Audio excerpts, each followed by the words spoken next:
요한복음 3장 16절부터 18절까지 말씀입니다.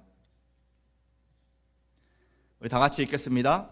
하나님이 세상을 이처럼 사랑하사 독생자를 주셨으니 이는 그를 믿는 자마다 멸망하지 않고 영생을 얻게 하려 하심이라. 하나님이 그 아들을 세상에 보내신 것은 세상을 심판하려 하심이 아니요 그로 말미암아 세상이 구원을 받게 하려 하심이라. 그를 믿는 자는 심판을 받지 아니하는 것이요 믿지 아니하는 자는 하나님의 독생자의 이름을 믿지 아니하므로 벌써 심판을 받은 것이니라. 아멘. 하나님 말씀입니다. 사람은 사랑을 받을 때 삶이 변화가 됩니다. 아멘. 사람은 사랑을 받을 때 삶이 변화가 됩니다. 벌써 한 2, 3년 전에 지난 드라마인데요. 여러분, 우리들의 블루스라는 드라마 혹시 보셨나요? 아멘. 우리들의 블루스라는 드라마가 있었습니다. 저는 한국 드라마를 잘 보지 않습니다. 잘 보지 않는데 유명한 사람들이 워낙 많이 나온다고 해서 몇 편 봤는데요.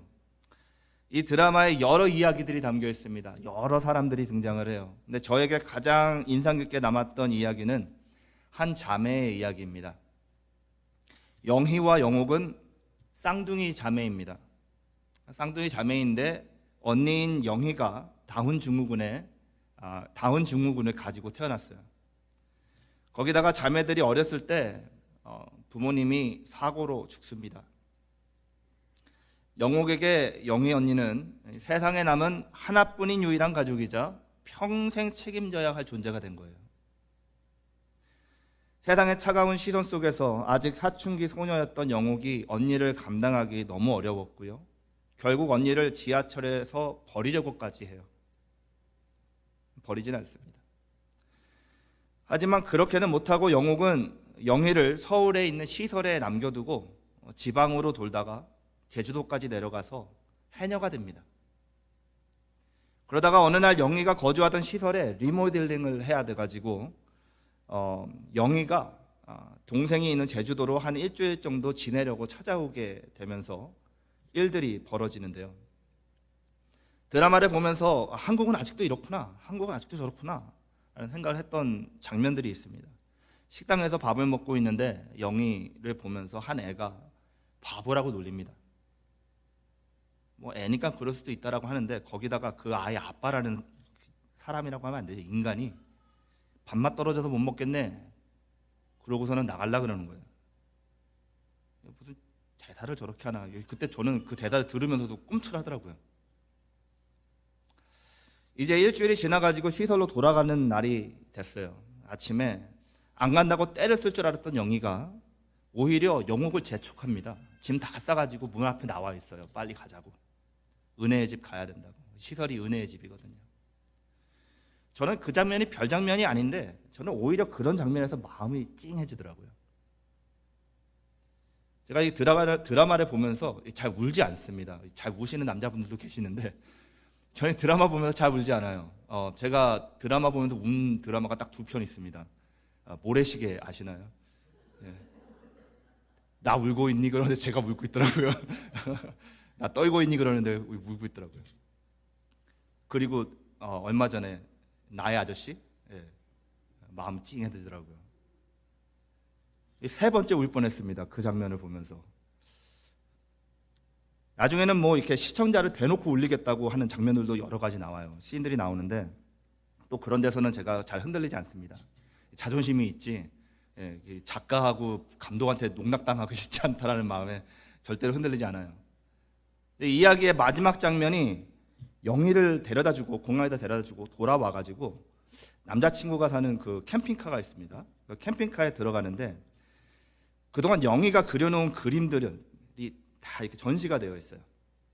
그동안 영희가 자기 그림 그린다고 하면은 자기 화가라고 막 이렇게 우기면은 믿지 않았던 영옥입니다.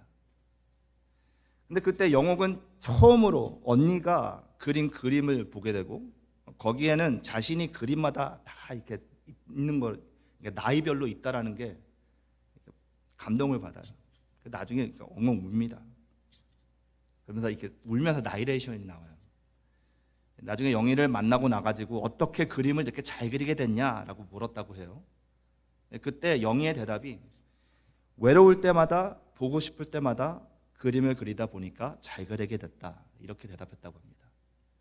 동생이 그리울 때마다, 보고 싶을 때마다, 외로울 때마다 그렇게 했다라 그래요.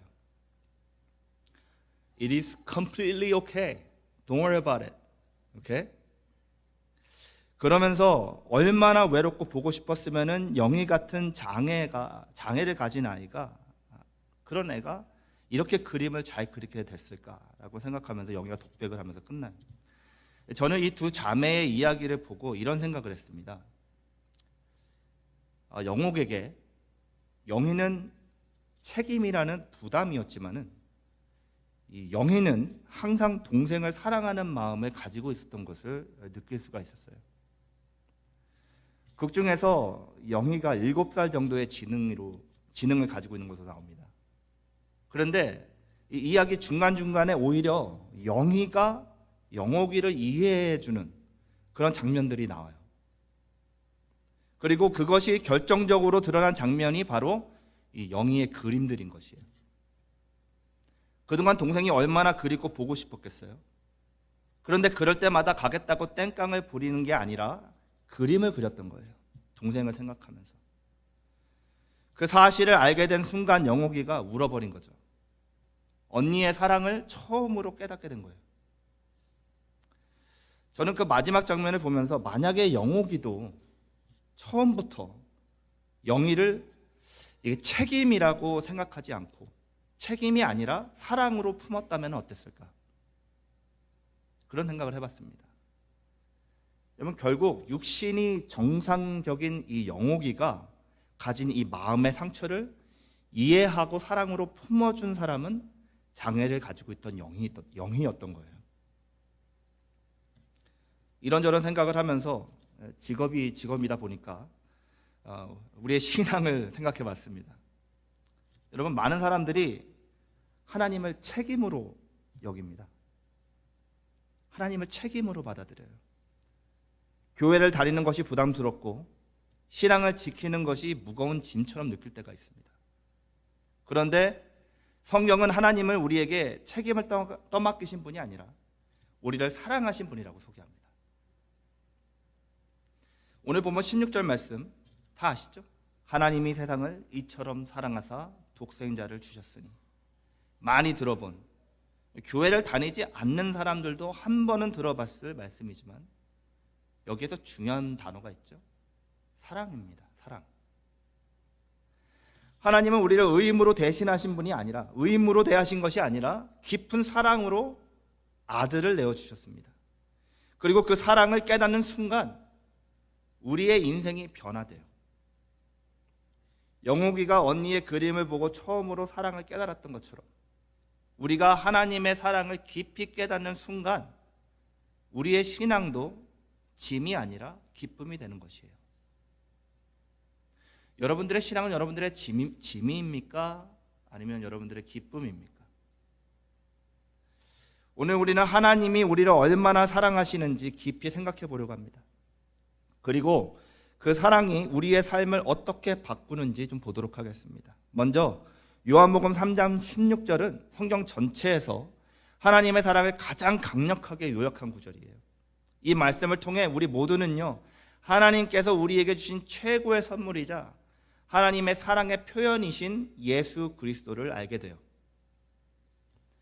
먼저 여러분, 사랑은 희생을 통해 증명됩니다. 다시 한번 요한복음 3장 16절 시작 부분을 보시면은 하나님이 세상을 이처럼 사랑하사 독생자를 주셨으니 라고 선포합니다. 여기서 세상은요, 물리적인 지구를 말하는 것이 아니라 하나님을 모르고 죽어가고 있는 죄 많은 세상을 말하는 것이에요. 로마서 3장 23절에서 보시면 모든 사람이 죄를 범하였음에 하나님의 영광에 이르지 못한다 라고 말한 이 모든 사람들을 지금 이 세상이라고 표현한 것입니다. 우리는 죄라고 하면은 윤리적이고 도덕적인 죄, 아니면은 뭐 사회적인 죄를 생각하는데요. 성경이 말하는 죄는 하나님을 알지 못하는 죄, 여러분, 하나님을 부인하는 죄를 말하는 것입니다. 결국 이 죄 때문에 우리는 유죄 선고를 받았고 그 죄값은 사망입니다.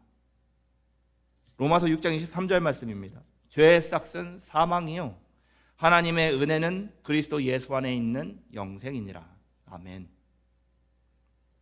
죄의 싹은 사망입니다. 그런데 그런 이 세상을 위해서 하나님이 독생자를 주셨다라고 선포하세요. 진정한 사랑은 감정만이 아니라 행동을 수반한 희생입니다. 본문에서 말하는 사랑, 이 아가페는요, 감정이나 기분 이상의 어떤 의지적이고 희생적인 사랑을 말할 때 사용하는 단어인 거 다 아시죠? 하나님의 사랑은 죄 많은 세상, 하나님 자신을 믿지 않고 부인하는 세상을 향해서 보여주신 희생적인 행동으로 나타났습니다. 우리도 누군가를 진정으로 사랑할 때 우리가 말로만 하지 않잖아요? 행동으로 나타냅니다. 하나님의 사랑은 일방적이고 무조건적이며 먼저 주신 사랑입니다. 로마서 5장 8절 말씀 보시면은 우리가 아직 죄인 되었을 때 그리스도께서 우리를 위하여 죽으심으로 하나님께서 우리를 향한 하나님의 사랑, 그 자기의 사랑을 확증하셨다라고 말씀합니다. 하나님께서는 우리가 먼저 사랑을 표현하거나 자격을 갖추기를 기다리지 않으셨어요. 너가 어떻게 해서든지 여기까지 와봐, 이렇게 얘기하지 않으셨습니다. 너의 사랑을 어떻게 고치고 너의 인격을 어떻게 바꿔서 그렇게 오면 내가 받아줄지 한번 생각해 볼게, 고려해 볼게, 이렇게 하지 않으셨어요. 오히려 우리가 아직 죄인 되었을 때, 우리가 하나님을 부인하고 돌아서 있을 때 하나님께서 먼저 사랑해 주시고 돌아갈 수 있는 길을 보여주시고 우리를 그 사랑 안으로 불러주셨다는 것입니다. 세상의 사랑은 대부분 조건적입니다. 내가 사랑을 하면은 나도 한번 생각해 볼게, 이런 식이죠. 뭐 부모의 사랑은 조건 없는 사랑이다, 이렇게 얘기도 합니다. 근데 조사가 있었습니다.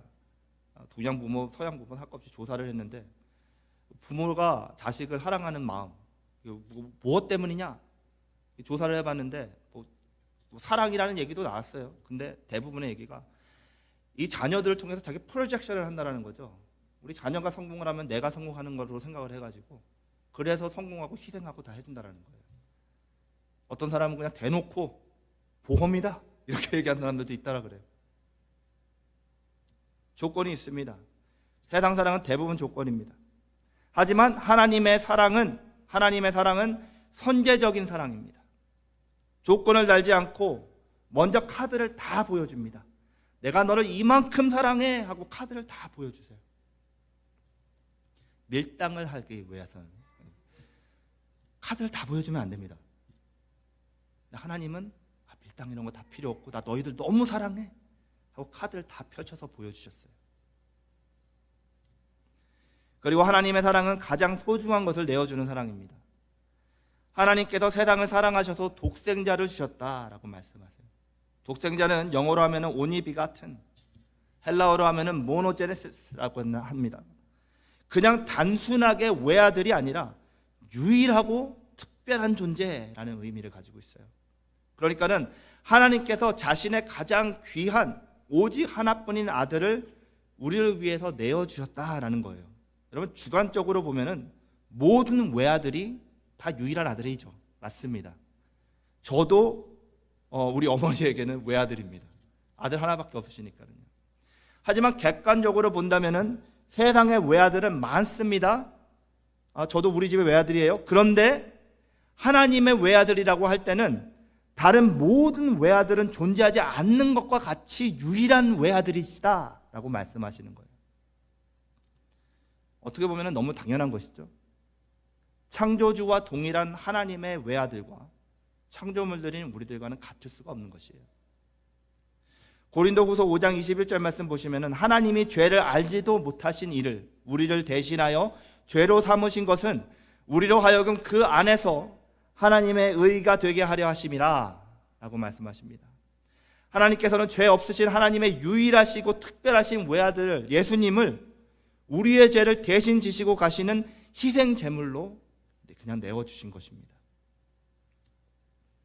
이것이 바로 희생적인 사랑의 절정이에요.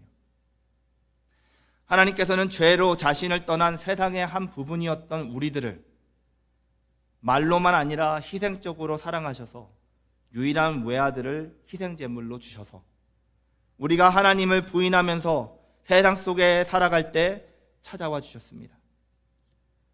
높은 곳에 앉으셔서 너희들 여기까지만 오면은 사랑해 줄게, 노력해봐 라고 하지 않으시고 직접 낮은 곳으로 찾아오셔서 사랑해 주셨습니다.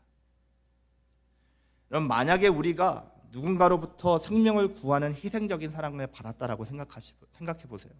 그랬다면은 그 사람을 무관심하게 대할 수는 없을 것입니다. 누군가가 나를 위해서 자신의 생명을 대신 내어줬다면 그 사람을 무시하는 삶을 살아갈 수는 없어요. 하나님의 사랑을 깊이 깨닫는 순간 우리는 하나님을 멀리하거나 무관심하게 살아갈 수는 없습니다. 하나님의 사랑을 경험한 사람은 자연스럽게 하나님을 사랑하게 되고 그의 삶에는 변화가 일어나게 됩니다. 우리에게 독생자 예수님을 보내주신 하나님의 사랑 안에서 참된 변화를 경험하는 우리 모두가 될 수 있기를 바랍니다. 그분의 사랑을 아직 경험해보지 못하신 분들이 계시다면 그 사랑을 통해서 하나님과 올바른 관계를 갖고 구원을 얻으시길 바라고요. 그 사랑을 이미 맛보아 아시는 분들은 그 사랑을 더 깊이 깨달아서 매일 변화를 통해서 예수님을 닮아가는 여러분들 되시길 바랍니다. 다음으로 사랑은요, 상대방을 살리는 것입니다. 상대방을 변화시키고요, 상대방을 살리는 거예요. 요한복음 3장 17절입니다.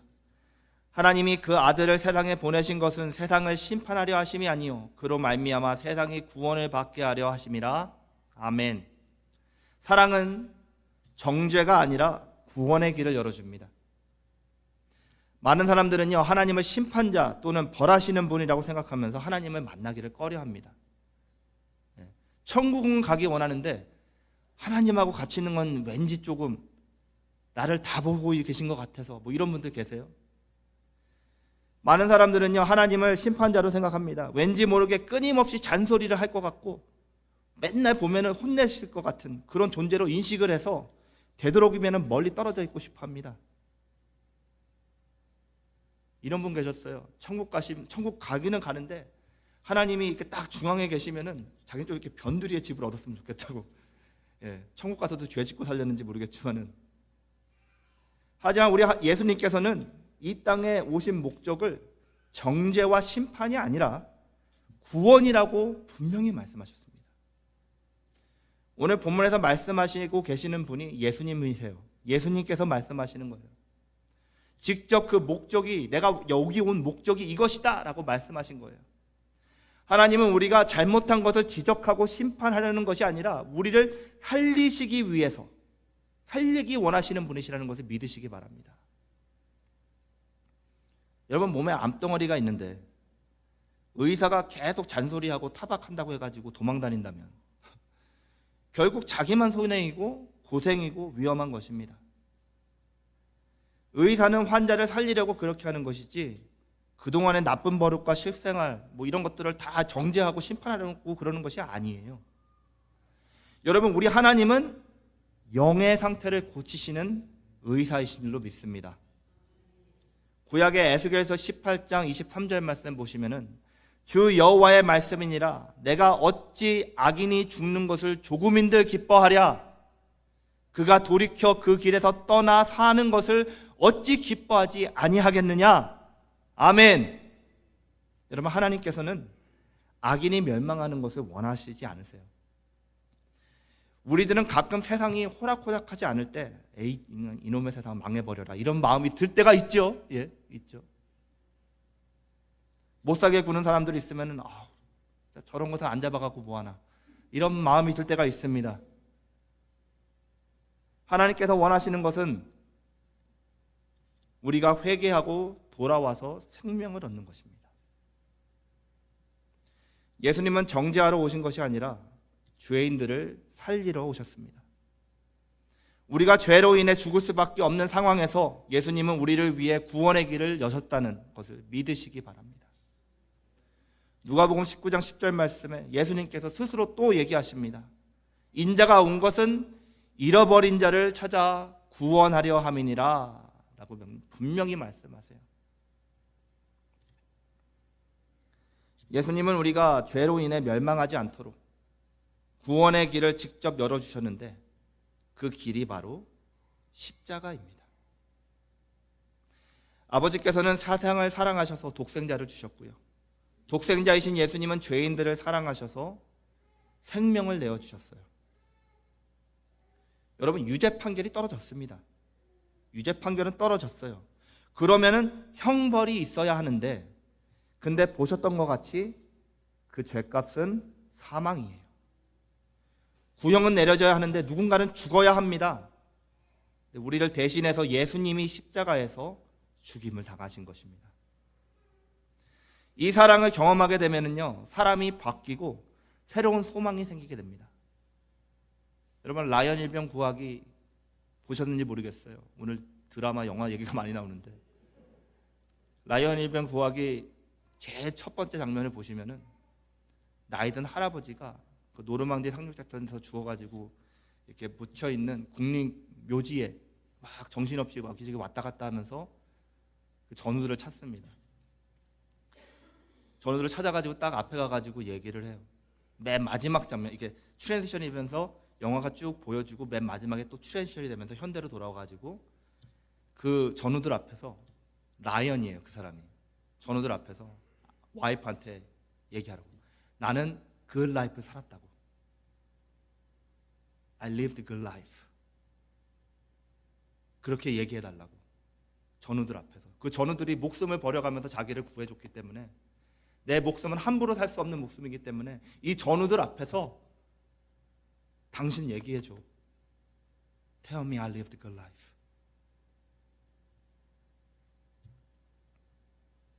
여러분, 사랑을 경험하게 된 사람은 새 소망이 넘치게 되고 그 삶은 바뀌게 됩니다. 절망했던 사람은 소망을 얻습니다. 죄책감 가운데 살던 사람은 자유를 경험합니다.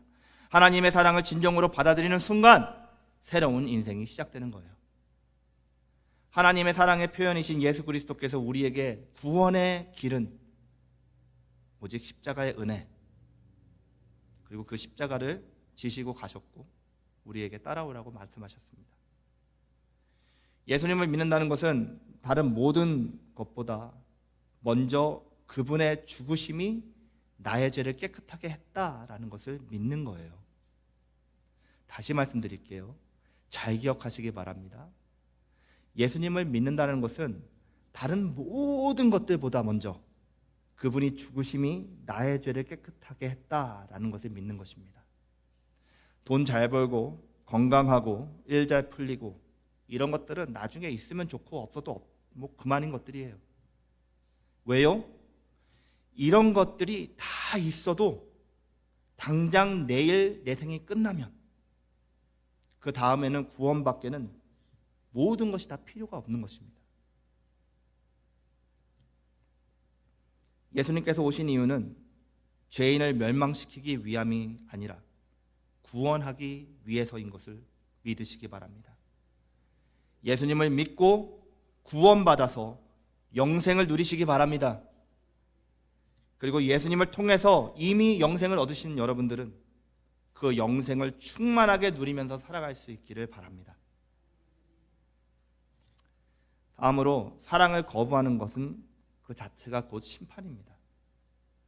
18절 말씀 다시 한번 볼게요. 그를 믿는 자는 심판을 받지 아니하는 것이요 믿지 아니하는 자는 하나님의 독생자의 이름을 믿지 아니함으로 벌써 심판을 받은 것이니라. 아멘. 여러분, 하나님의 사랑을 받아들이는 자는 심판에서 벗어나는 은혜를 누립니다. 하나님은 사랑을 베푸셨고 예수님은 구원의 길을 열어주셨어요. 그런데 여기서 중요한 것이 있는데요. 그 사랑을 받아들이냐 거부하느냐입니다. 믿는 사람들은 이미 생명을 얻었고 심판에서 벗어났어요. 로마서 8장 1절 말씀 보시면은요. 그러므로 이제 그리스도 예수 안에 있는 자에게는 결코 정죄함이 없습니다. 없어요. 예수님을 믿는 순간 우리는 더 이상 누구에게도 정죄받지 않습니다. 하나님이 정죄하지 않으세요. 하나님의 은혜로 우리는 새로운 생명을 얻었고 어두움에서 빛으로, 죽음에서 생명으로 우리의 상태가 변화되고 위치가 바뀌었어요. 하나님의 사랑이 우리를 변화시키고 바꾸신 것입니다.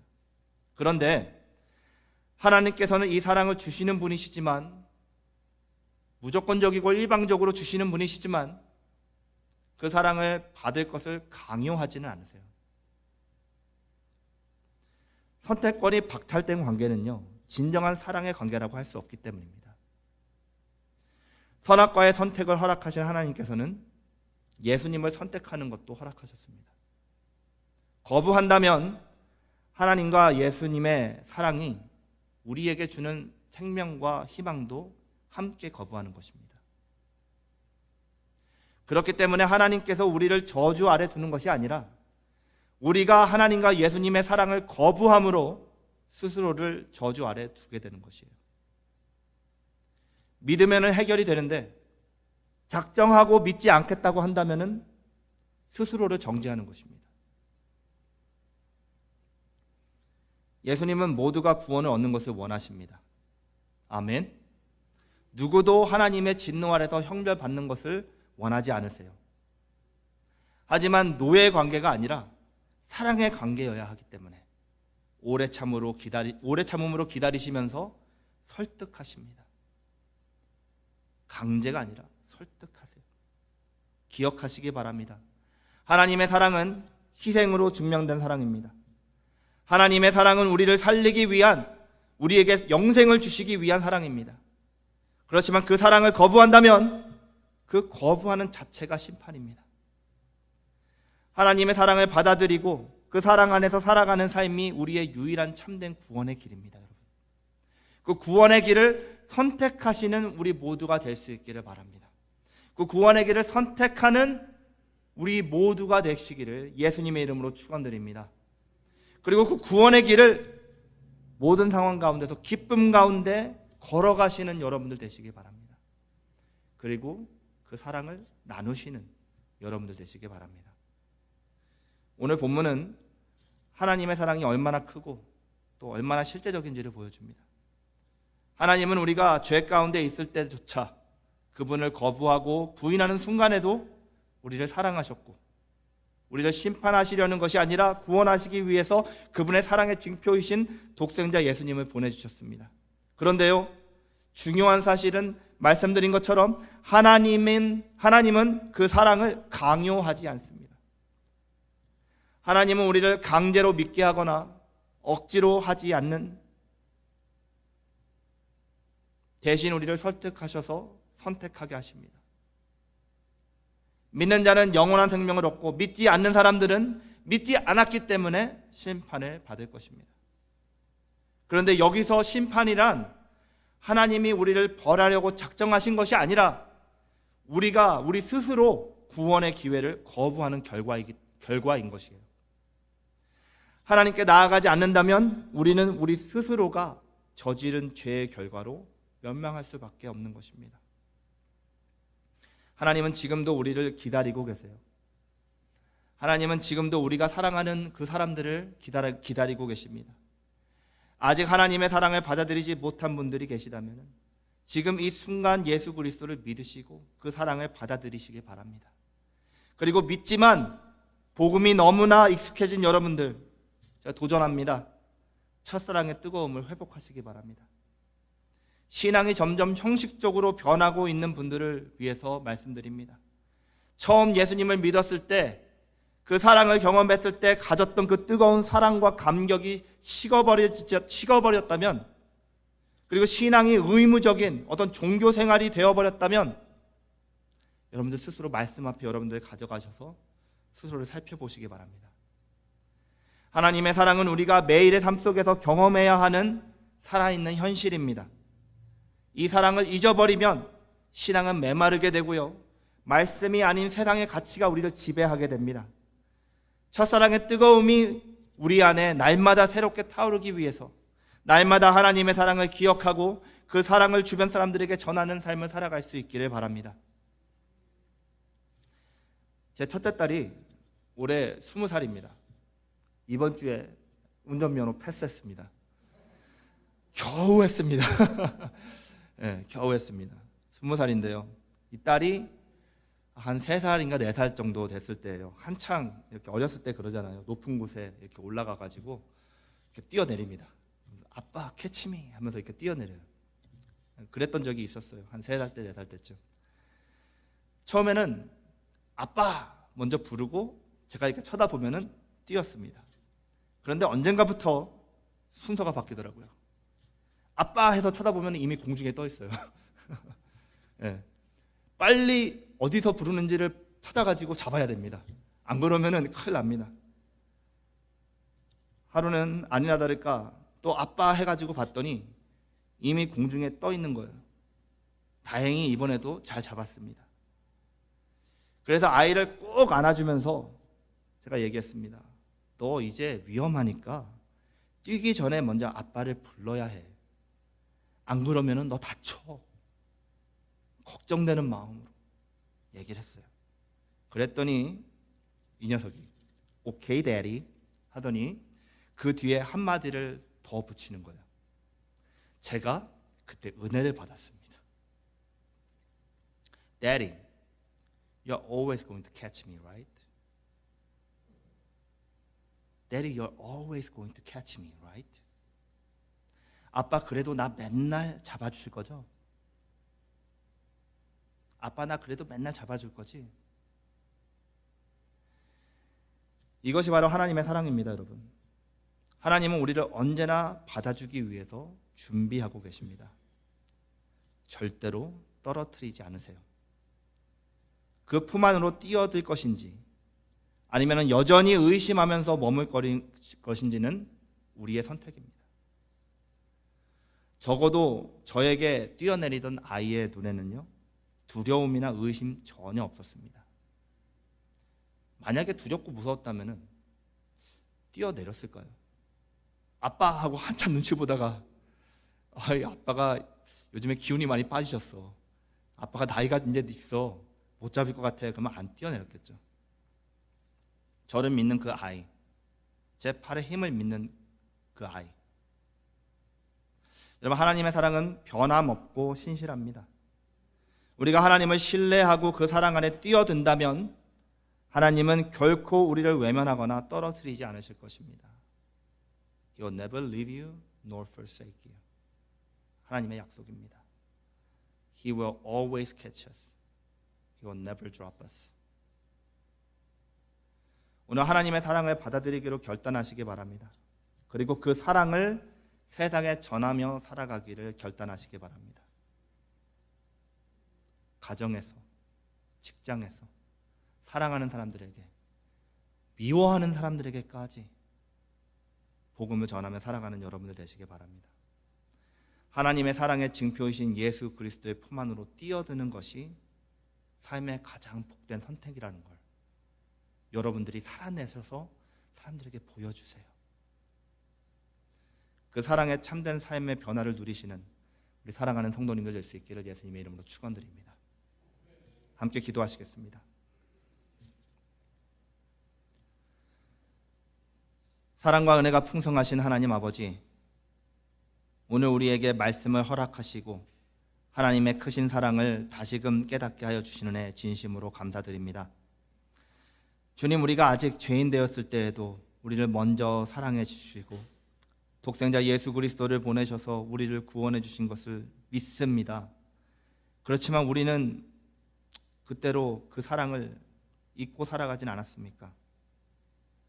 하나님의 사랑이 우리의 삶에 얼마나 크고 놀라운지 다시 한번 깊이 깨닫고 마음에 새기게 하여 주시옵소서. 아직 하나님의 사랑을 알지 못하는 귀한 영혼들에게 주님의 사랑이 부드럽게 다가가게 하시고 그 마음을 열어주셔서 예수님을 구주로 영접하는 결단을 내릴 수 있는 역사가 있게 하여 주시옵소서. 이미 주님을 믿고 따르는 성도들에게는 형식적인 신앙이 아니라 처음 사랑을 회복하는 은혜를 허락하여 주시옵시고 하나님의 사랑을 세상 속에서 흘려보내는 그런 귀한 삶을 살아갈 수 있도록 인도하여 주시옵소서. 주님, 주님의 사랑이 우리 안에서 발견되기 원합니다. 우리 가정에서 발견되기 원합니다. 우리 교회에서 발견되기 원합니다. 주님, 우리의 연약함을 아시는 하나님, 우리가 주님께 온전히 나아가기를 망설일 때도 여전히 우리를 기다려주시고 품어주시는 그 아버지 하나님의 사랑을 오늘도 굳건히 붙들고 나아가게 하여 주시고 그 사랑으로 한 주를 살아가게 하여 주시옵소서. 오늘 말씀을 듣고 우리의 삶에 변화가 있게 하시고 우리의 선택이 하나님을 향한 참된 믿음과 순종이 되게 하여 주시옵소서. 이제 우리의 모든 것을 주님께 맡겨드립니다. 우리 안에서 역사하셔서 주님의 사랑을 더욱 깊이 알아가게 하시고 그 사랑 안에 거하는 삶을 살아가게 하여 주시옵소서. 우리의 구원자 되시며 변함없는 사랑으로 우리를 붙들어 주시는 살아계신 예수 그리스도의 이름으로 기도드렸습니다. 아멘. 우리 다 함께 일어서셔서 사랑합니다. 나를